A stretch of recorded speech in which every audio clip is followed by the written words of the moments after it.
Dugo mo, buhay ko, a bloodletting activity. Ngayon guys, so ngayon po ay magdodonate tayo ng dugo.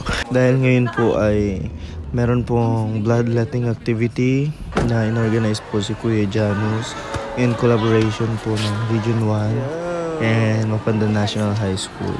So ayun guys, anong oras na rin po kami nakapunta kasi may mga ginawa pa kami sa school. At nandito na po tayo sa assessment. Actually mabilis lang ako dito sa assessment kasi okay din naman lahat. Yung pirma-pirma, ayan yung unang tusok natin. Chinek nila yung hemoglobin tapos kung ano-ano pa. Ayan interview. At ayan, nandito na tayo sa taas. Guys, first time ko nga palang donate ng blood.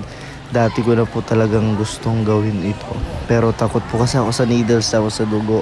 Tapos nung college ako sa UEP, hindi ako pumapasa kasi yung weight ko kulang.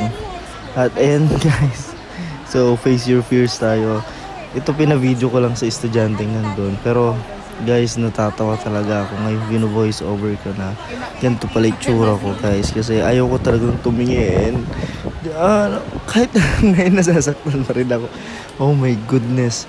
Ngayon guys, at grabe yung pakiramdam ko. Dito para na akong pasyente. Na-video ko ni Ma'am Carla. Credits sa kanya itong video. Diba? Tingnan nyo.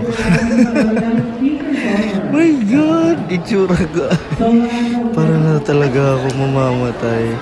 Ayan guys. Kasi namutla na ako. Ayan. Nakakasad kasi hindi ko napuno yung yung isang bag. Pero okay lang yun. At least kapag donate tayo, bawi na lang tayo sa pagkain guys. Bawi next time.